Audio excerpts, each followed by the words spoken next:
C'est l'un des dossiers les plus brûlants, la réforme des retraites. Mise de côté, comme tous les chantiers de l'exécutif pour cause d'épidémie de Covid-19, elle est à nouveau dans l'actualité.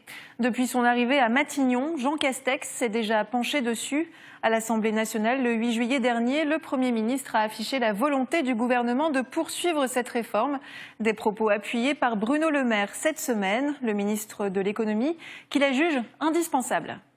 Je pense qu'il est nécessaire d'aller au bout de cette réforme des retraites. On voit bien d'abord qu'il y a un déficit, on voit bien que nous vivons tous plus longtemps, on voit bien que collectivement il faut que nous travaillions davantage et que c'est une condition de redressement de la France. Loin de l'avoir enterrée, le gouvernement a même planché sur cette réforme pendant le confinement.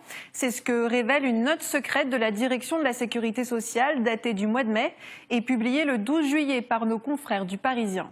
S'il était considéré que le contexte politique né de la crise sanitaire rendait impossible la reprise du projet de réforme systémique tel quel, cette note et les fiches ont pour objet d'expertiser des scénarios de réforme de retraite alternatifs au projet actuel.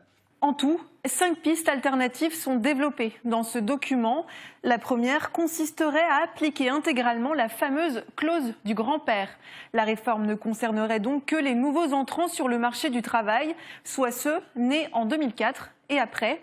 Pour les auteurs de la note, cette piste présente, je cite, « la plus grande acceptabilité sociale », mais pourrait être perçue comme un recul du gouvernement. Une clause du grand-père intégrale qui présenterait une plus grande acceptabilité sociale en période de crise et résout nombre de difficultés liées à la transition en matière de conditions d'ouverture et de calcul de droits, en particulier le coût des compensations financières nécessaires à son acceptation, écrivent les auteurs. La deuxième piste présentée dans le document est celle d'une retraite à 2 étages, soit un régime universel. Ce socle commun, le premier étage, pourrait prendre la forme d'un système universel limité à un plafond ou d'une généralisation des règles du régime général à l'ensemble des régimes de base, indique la note. Et un régime complémentaire qui pourrait être divisé en 3, privé, public et non salarié.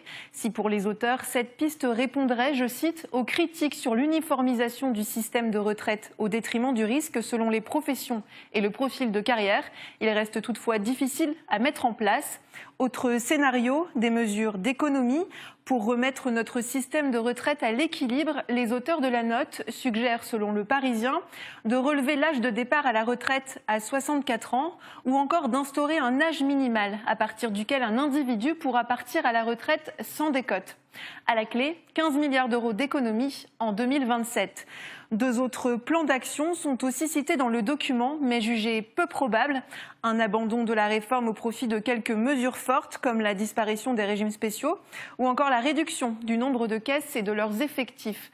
L'exécutif devra donc trancher sur la façon de remettre en marche la réforme des retraites. Un exercice d'équilibrisme, puisque le gouvernement s'est déjà heurté à certains partenaires sociaux.